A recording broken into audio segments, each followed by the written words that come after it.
Muy buenos días a todos, bienvenidos a un nuevo episodio de La Voz de Vanessa Vallejo. Y hoy pues un poco con mirada hacia el futuro porque ya en menos de un año vienen unas elecciones muy importantes para todo el país, pero particularmente para el movimiento MAGA, para la administración del presidente Trump. Como yo sé que entre nuestra audiencia hay muchos seguidores del presidente Trump, seguro algunos de ustedes estarán igual que yo de ansiosos con lo que pueda pasar en estas elecciones de medio término, porque no solo son un referendo para la gestión del presidente Trump, sino que también pueden poner en riesgo su agenda, porque si no se logra mantener mayorías en el Congreso, pues va a ser difícil sacar adelante todas las cosas que todavía el presidente tiene por sacar adelante. Entonces hoy vamos a hablar de ese tema, particularmente analizando las últimas encuestas que están muy interesantes. Y también vamos a hablar de lo que está pasando con las encuestas al interior del Partido Demócrata. ¿Quién es el que se pinta como el posible candidato a la presidencia por los demócratas? Que obviamente las elecciones 2028, y yo creo que ya hay varios haciendo campaña y seguramente ustedes ya tendrán sus apuestas de quién va a ser el candidato demócrata. Pero antes de empezar con este capítulo que está bastante entretenido porque me parece que estamos teniendo encuestas muy entretenidas. Les quiero contar que hoy este programa llega con el apoyo de The One Café, que es un café con sabor traído directamente desde las tierras altas de Guatemala. 5 generaciones de caficultores guatemaltecos le ofrecen un café con notas de chocolate, miel y cítricos. Cada taza cuenta una historia y cada bolsa ayuda a financiar proyectos comunitarios. De One Café, disfrútelo con propósito y ya está disponible en Voz Mercado, que seguramente como ustedes han visto en nuestra página web, tenemos ahora la página de Voz Mercado, donde ustedes pueden conseguir diferentes productos, como por ejemplo The One Café. Y ahora sí, vamos a empezar con nuestro tema de hoy. Sin más, ¿cómo están las encuestas? Resulta que en los últimos días, esta semana, han salido un montón de encuestas muy interesantes. A mí las encuestas me gustan mucho porque una cosa es la opinión que uno tenga o la lectura que uno haga y otra cosa es lo que está pensando la mayoría de la gente. Es decir, a veces las dos cosas son iguales, a veces uno tiene una lectura correcta de la situación, pero otras veces en realidad uno queda sorprendido cuando dice, pero ¿por qué la mayoría de la gente está pensando así? Si yo creía que la lectura que estaban haciendo era esta y resulta que las encuestas muestran otra cosa. Pues esta semana, como les digo, tenemos varias encuestas muy interesantes. Lo primero que tenemos que recordar es que, bueno, vienen las elecciones de medio término, que van a ser el 3 de noviembre del año que viene, es decir, estamos a menos de un año. Ya van a empezar esas campañas, ya van a empezar a moverse los dos partidos pensando de cara en esas elecciones que, como les digo, son muy importantes. Siempre se han visto como, claro, un referendo al presidente de turno, pero en este caso son muy fundamentales porque ustedes saben cómo los demócratas se oponen a absolutamente todo lo que diga el presidente Trump. No importa si lo que dice el presidente Trump es la cosa más lógica, más evidente, más importante para hacer, los demócratas se van a oponer. Por eso, particularmente, estas elecciones son fundamentales para llevar a cabo y sacar adelante la agenda del presidente. En esas elecciones están en juego 35 escaños en el Senado y 435 en la Cámara. Ahora, en general, para mirar números generales, ¿cómo está la favorabilidad de los dos partidos? Pues el Partido Demócrata en este momento, esto lo estoy leyendo esto es un promedio de encuestas, el Partido Demócrata está con un 34.1% de favorabilidad. Esa que están viendo ahí todavía no es, ya vamos a hablar de esa, pero primero como para tener un contexto general, el Partido Demócrata tiene un 34.1% de favorabilidad y de desfavorabilidad tiene un 58%.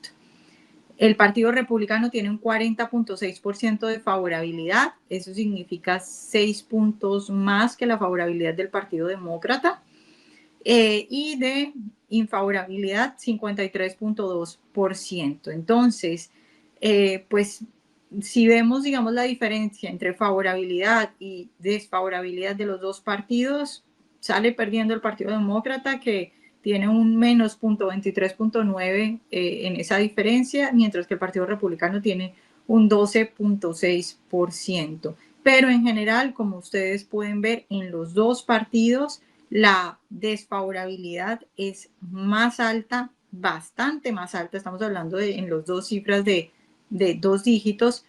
La desfavorabilidad es bastante más alta que la favorabilidad. Entonces, al parecer, en general, pues tienen cosas para mejorar los dos partidos en general. Y al Partido Demócrata le está yendo 10 puntos peor que el Partido Republicano. Ahora sí, vamos con las encuestas sobre lo que puede pasar en la Cámara de Representantes. Esta imagen, que era la que estábamos viendo ahora, como ustedes ven, la pregunta es si las elecciones del 2026 para el Congreso fueran hoy, ¿por cuál partido o un candidato de qué partido usted votaría en su distrito? El 55% dice que por un candidato demócrata, mientras el 41% dice que por un candidato republicano, y solamente hay un 1% que no está seguro.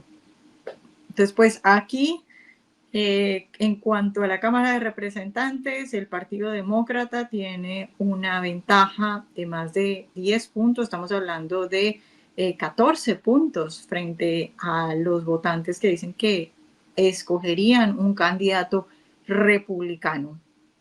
Ahora vamos a ver la evolución de esto. Esta gráfica que ustedes van a ver es súper interesante porque nos muestra la línea azul es, digamos, el comportamiento de la preferencia por un candidato demócrata, y la línea roja es el comportamiento de la preferencia por un candidato republicano a la Cámara de Representantes. Entonces, como ustedes pueden ver, y ahí lo pueden ver por periodos, tienen Obama, Trump, Biden y lo que va del presidente Trump hacia el final. Y como ustedes pueden ver, cuando empieza el periodo del presidente Trump, un poquito antes, en realidad, intención de voto por un candidato demócrata se dispara. Estoy hablando del último tramo de esta gráfica, el pedacito rojo de lo que va de la administración Trump. La intención de voto por un candidato demócrata en la Cámara de Representantes se dispara de una manera línea recta. Mientras tanto, la intención de voto por un candidato republicano se dispara, pero hacia abajo, es decir, se hunde. Prácticamente lo que vemos ahí es una B. Creo que lo que podría estar mostrando esto es esa especie de rechazo que puede haber en ciertos sectores sobre, digamos, que algunas políticas tal vez del presidente Trump o del Partido Republicano. Es decir, esto sería bien interesante tener los datos, por ejemplo, de preguntarle a esa gente que es la que conforma esa línea azul que sube de esa manera tan directa, si ha cambiado de partido, si está descontento con las políticas republicanas, qué es lo que lo motiva a este tipo de cosas. Pero el hecho de que estas dos líneas sean tan opuestas, lo que muestra en principio es un cambio, digamos, de la intención de voto. Cuando la línea roja va hacia abajo, lo que estamos viendo es que en alguna proporción importante que permite que la línea se, digamos, caiga así, hay gente que tenía intención de votar por el Partido Republicano a la Cámara y ya no la tiene, y hay gente que entonces ahora tiene la intención de votar por el Partido Demócrata.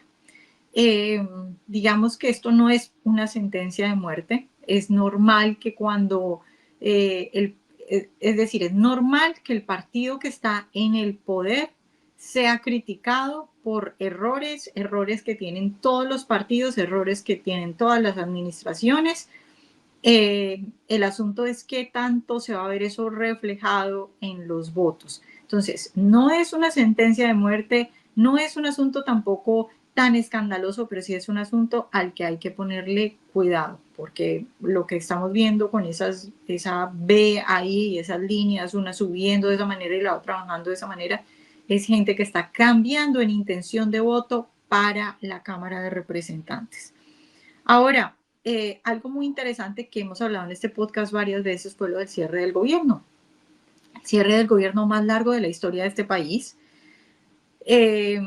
Digamos que lo que los hechos muestran es que tuvimos a un partido republicano que una y otra vez puso sobre la mesa una oferta muy clara, que era extender la financiación durante unos días y no cerrar el gobierno para no perjudicar a las millones de personas que se vieron perjudicadas. Para mí, y seguramente para muchos de los que nos están viendo, la culpa claramente y evidentemente era de los demócratas. Y este es uno de esos puntos interesantes donde yo les decía que a veces uno cree que la visión de la mayoría es una, porque para uno es claro el asunto, pero cuando va a las gráficas de las encuestas, pues la cuestión es diferente. Entonces miren esta gráfica donde le preguntan a la gente quién es el culpable por el cierre del gobierno. Entonces, como ustedes pueden ver, bueno, ahí está el promedio, las respuestas entre demócratas, las respuestas entre republicanos y la última fila es las respuestas entre independientes. El más rojo es la gente que dice que culpa al presidente Trump, el menos rojo, rosadito, es la gente que culpa a los republicanos del Congreso y el azul es la gente que culpa a los demócratas del Congreso. Y como ustedes pueden ver, en todos, bueno, casi en todos, el porcentaje más grande, obviamente en los republicanos no, pero el porcentaje más grande de culpabilidad se lo dan al presidente Trump. Dicen que el presidente Trump es el culpable del cierre del gobierno. Y ya pues si sumamos el presidente Trump con los que dicen que el culpable es son los congresistas republicanos, pues ahí sí que tenemos definitivamente que la mayoría piensa que los culpables son los republicanos en general, sea el presidente Trump o sea los congresistas republicanos. Entonces, al parecer, este cierre del gobierno, que para mí, que seguramente para muchos de ustedes es evidentemente culpa del Partido Demócrata, sí afectó en alguna medida a los republicanos porque muchos creyeron que era culpa de los demócratas. Ahora, vamos a ahondar más en este asunto de las encuestas y las elecciones que vienen ya no solo en términos digamos, generales de las elecciones de medio término, sino algo que es muy interesante y es que está pasando dentro del Partido Demócrata. Porque vamos a hablar específicamente del Partido Demócrata y no voy a utilizar este podcast para hablar del Partido Republicano. Bueno, porque en el Partido Republicano, es decir, específicamente vamos a hablar de cómo se está dando la, digamos, batalla dentro del Partido Demócrata o competencia sobre quién va a ser el candidato a la presidencia. Lo que sucede acá es que en el Partido Republicano por ahora, como J.D. Vance es el vicepresidente, por ahora como el presidente Trump, digamos que acapara toda la atención, yo creo que más allá de unas cuantas notas a las que mucha gente ni siquiera les ha prestado atención, pues esa discusión es que ni se está dando. Hace poco salió una nota de Axios que decía que tal vez el senador Cruz estaría preparando todo para su campaña. La mayoría, digamos que el ambiente dentro del Partido Republicano, digamos que cree que podría haber una dupla, a ver, que el tiquete sería J.D. Vance, Marco Rubio, pero por ahora creo que esa discusión es que ni siquiera se está dando.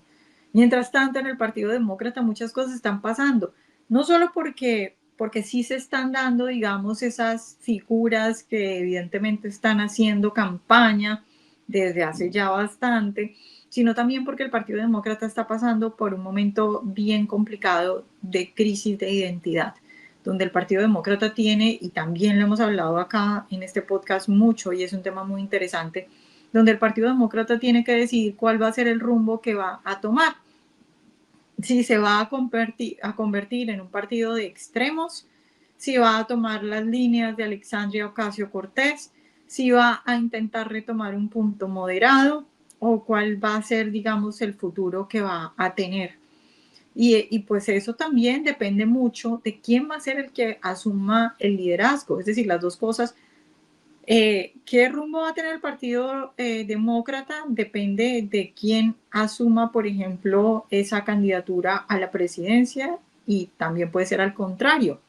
el que asuma esa candidatura a la presidencia por el Partido Demócrata puede estar determinado por el rumbo que elija el Partido Demócrata. Las dos cosas pueden estar sucediendo al mismo tiempo, o puede ser que suceda una antes y la otra después. Es decir, si por ejemplo en unos cuantos meses o en las elecciones de medio término, digamos que sucede que un montón de candidatos varios candidatos de extrema izquierda apoyados por Alexandria Ocasio-Cortez ganan y se ve una ola tipo Mandani, pues yo creo que entonces el futuro del partido podría estar determinando que su próximo candidato tiene que encarnar esas políticas extremas. Pero si pasa lo contrario, pues entonces pues podríamos estar viendo no solo, digamos, que se cambie de persona, sino que la persona que pueda tener más popularidad podría decir, ok, las políticas que tengo que seguir son las extremas o las políticas que tengo que presentar como plataforma son las más moderadas. Ahora, vamos a ver qué es entonces lo que dicen las encuestas sobre qué está pasando dentro del Partido Demócrata. Esta imagen que ustedes van a ver es un promedio de las encuestas que se han hecho en los últimos meses sobre quién debería ser el candidato a la presidencia por el Partido Demócrata. El primero que ustedes ven es Gavin Newsom, el gobernador de California, con un 24.1%. Luego sigue Kamala Harris, por supuesto, la ex vicepresidente y también ex candidata por el Partido Demócrata con un 20.5%. Bueno, luego sigue el ex secretario de Transporte, luego Ocasio-Cortez con 5.8%, Shapiro, que es el gobernador de Pensilvania, Cory Booker y también Elizabeth Warren, que creo que esos porcentajes tampoco no son como para ponerles atención. Pero enfoquémonos en lo primero. Gavin Newsom y Kamala Harris con una diferencia de 3 puntos. Y aquí hay varias cosas que decir. Kamala Harris hizo toda una campaña multimillonaria. Es una de las campañas más caras, costosas de la historia, no solo del Partido Demócrata, sino de la historia de las elecciones en este país. Y aún así, tras esa campaña, su popularidad está, popularidad no es la palabra exacta en este sentido. Lo que preguntan estas encuestas es la intención de voto. La intención de voto por Kamala Harris es solo del 20% y por debajo del gobernador Newsom. Un gobernador Newsom que nunca ha hecho campaña a la presidencia, un gobernador Newsom que pues sí es gobernador, pero lo que está haciendo es otras cosas. Es decir, Newsom sí está haciendo campaña desde hace bastante, pero en otro sentido y no se puede nunca comparar a lo que ha hecho Kamala Harris. Entonces, para mí, una de las cosas que muestra esta encuesta así por encima es que definitivamente Kamala Harris es un desastre, es un fiasco, no tiene futuro, pero todo puede pasar. Las cosas en política no solo se mueven respecto a, digamos que la claridad o la idoneidad de las personas, sino también los intereses de ciertos grupos. Y si de repente los medios deciden, por ejemplo, que no les gusta Newsom y empiezan a atacarlo y empiezan a aupar a Kamala Harris, pues seguramente podríamos ver ese porcentaje creciendo y podríamos eventualmente ver de nuevo una candidatura de Kamala Harris. ¿Qué otra cosa podemos resaltar de esta encuesta? Bueno, pues por supuesto Ocasio-Cortez en el punto 4, en el cuarto puesto. Y si bien esta gráfica se las estoy presentando porque me parece más adecuada porque es el promedio de las últimas encuestas, es interesante señalar que hay varias encuestas en las que Alexandria Ocasio-Cortez aparece como la primera, es decir, como la opción que más llama la atención. Esto sí que, por supuesto, sí es sorprendente que Newsom le gane a Kamala Harris no habiendo hecho una campaña, pues que en algunas encuestas Ocasio-Cortez llegue al primer puesto sin haberse hecho una campaña, siendo tan joven y que incluso le gane a Kamala Harris, pues es otra muestra de que Kamala Harris no tiene mucho futuro, de que de verdad el partido no debería insistir con ella, pero también de, digamos que las posibilidades de Ocasio-Cortez, que aunque algunos la, digamos, desprecian o desechan en la opinión pública por diciendo que ella no tiene posibilidades por su por sus ideas extremas, yo creo que evidentemente, obviamente es una extrema, pero yo creo que sí puede suceder que se cuele de alguna manera y que cosas pasen y que por cosas de la vida termine Alexandria Ocasio-Cortez ganando mucha más popularidad. Y creo que esa puerta, o sea, yo creo que esa puerta está abierta. Hay gente que lo desecha diciendo no es muy extrema, nunca va a llegar a nada mayor. Yo creo que nos ha demostrado que sí que tiene, no sé cómo decirlo, como la energía. Ella tiene las ganas y ha logrado cosas importantes. Es insistente, creo que es insistente. Entonces creo que es peligroso en ese sentido. Ahora vamos a ver, igual que veíamos para las elecciones de congresistas, vamos a ver el comportamiento de esta preferencia para el posible candidato del Partido Demócrata. Entonces, en esta gráfica lo que ustedes ven es la evolución de la intención de voto por cada uno de los candidatos. Entonces, si ustedes ven esa primera línea, la que empieza súper arriba, que es como violeta, será ese color, o azul oscuro, eh, esa línea es Kamala Harris. Si ustedes ven, va en caída y evidentemente tenían que empezar muy arriba porque es la que hizo campaña a la presidencia y además fue la vicepresidenta durante 4 años. Obviamente tenía que empezar muy arriba, pero miren cómo se va cayendo. Por el contrario, si ustedes ven la línea roja, digamos, roja brillante, que está ahí en los últimos tramos peleándose con la línea de Kamala Harris, pues ese es el gobernador Newsom, que como ustedes ven, empieza de abajo y sube, es decir, todo lo contrario a la línea de Kamala Harris. ¿Qué otra cosa podríamos rescatar aquí? Si miramos a Alexandria Ocasio-Cortez, pues es como la línea morada que está ahí en el medio, que tiene unas subidas y unas bajadas, pero digamos que en general parece como estable, un poquito bajando en los últimos meses. Pero pues por supuesto, interesantísimo, la caída de Kamala Harris y la subida del gobernador Gavin Newsom. Ahora, específicamente, ¿qué está haciendo el gobernador Gavin Newsom? ¿Cuál es su estrategia que podemos ver desde ahora? Pues Gavin Newsom, yo no sé si ustedes se han dado cuenta, pero hace meses, yo no sé si ya más de un año, creo que apenas meses, pero varios, tiene un podcast. Tiene un podcast, en su podcast incluso invitó a Charlie Kirk, ha invitado a varias figuras del movimiento MAGA, y algunos se han quejado de esto porque les parece que invitar a figuras del movimiento o que figuras del movimiento MAGA vayan al podcast de alguien como Gavin Newsom es, digamos que ponerlo a un nivel importante, regalarle popularidad, regalarle como pantalla, lo que se dice popularmente, regalarle atención. Y algunos creen que es darle la posibilidad de que pueda llegarle a una audiencia que de otras maneras él no llegaría. En ese sentido, pues a ver, eso depende, es decir, si el asunto le termina favoreciendo o perjudicando a Gavin Newsom, eso depende de la entrevista y eso depende del tipo de podcast que se haga, depende de la conversación que se tenga, no creo que haya no hay, digamos, la forma de predecir el resultado de eso, puede ser una buena decisión o puede ser una mala decisión, en general me parece que los debates entre personas diferentes suelen ser una buena decisión siempre, digamos, si hablamos en general para la democracia, para la salud de un país, para que las ideas sean debatidas de mejores maneras. Pero lo que sí quisiera señalar es que sí me parece una estrategia muy astuta de Gavin Newsom de sentarse, primero mostrar que él puede debatir y sentarse a conversar con gente del movimiento MAGA. Y la otra cuestión que es muy interesante es que este tipo de debates suelen en general, digamos que reafirmar a las bases de la persona que está, digamos, haciendo la invitación.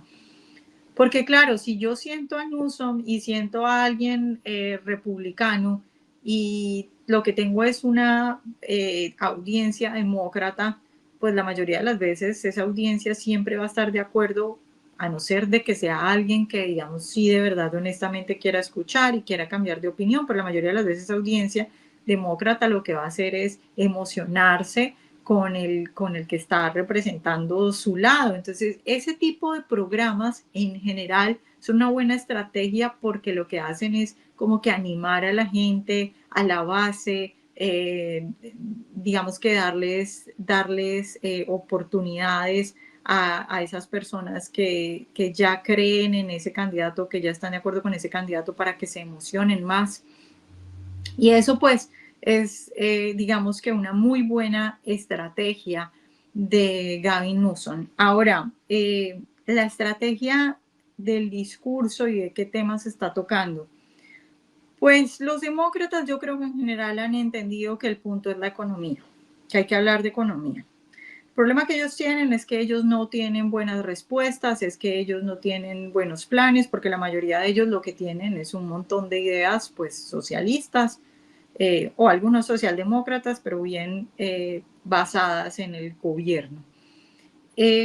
Pero cuando no se está en el gobierno y cuando lo que estás es en oposición, como los demócratas en este momento, pues es muy fácil simplemente criticar. Y eso es lo que ha hecho Gavin Newsom respecto a la economía.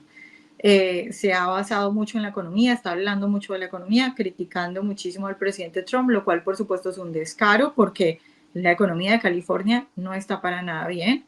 Gavin Newsom ha afectado profundamente a mucha gente que vive en California. Millones de personas se han ido de California hacia estados rojos y además, por supuesto, fue su partido el que causó tremenda crisis económica bajo la administración Biden. Salir ahora a decir que el presidente no está haciendo nada cuando el presidente apenas lleva menos de un año en el gobierno, pues es una hipocresía grande, pero hay que señalar que parte de su estrategia es la economía. Miren, por ejemplo, este post que puso en Twitter, donde lo que hace el gobernador Newsom es señalar los precios de algunos productos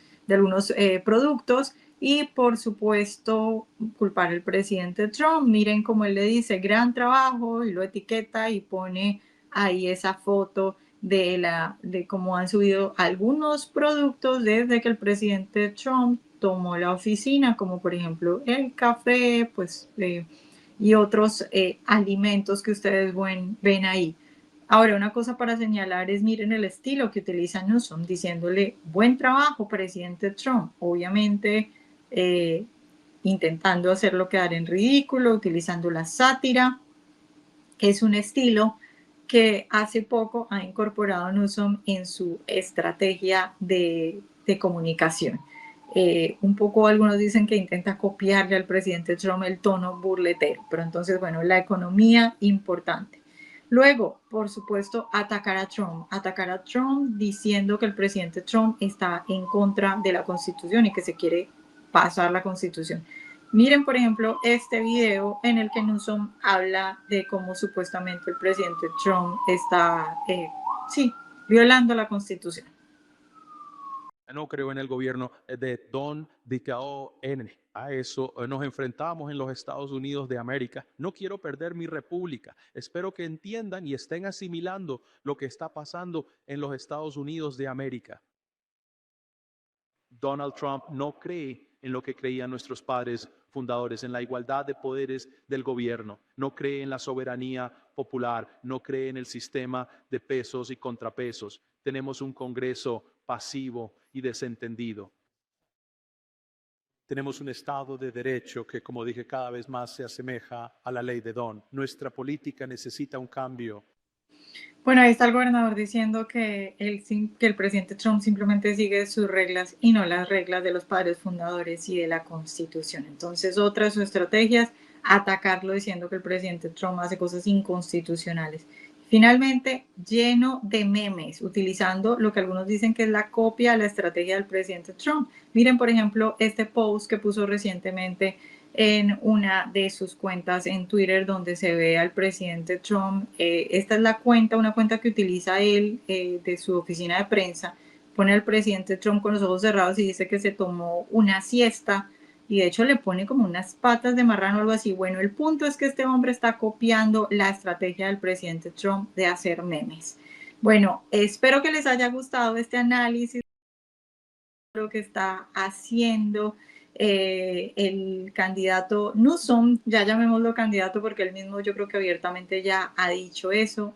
Nos vemos la próxima semana, pero antes, por supuesto, recuerden que vayan a nuestra página salud.voz.us, donde van a encontrar un nuevo servicio de salud con planes que van desde solo $1 al día y que le permiten tener consultas médicas virtuales y en persona, servicios de análisis de laboratorio con descuento y más de 400 medicamentos esenciales totalmente gratis.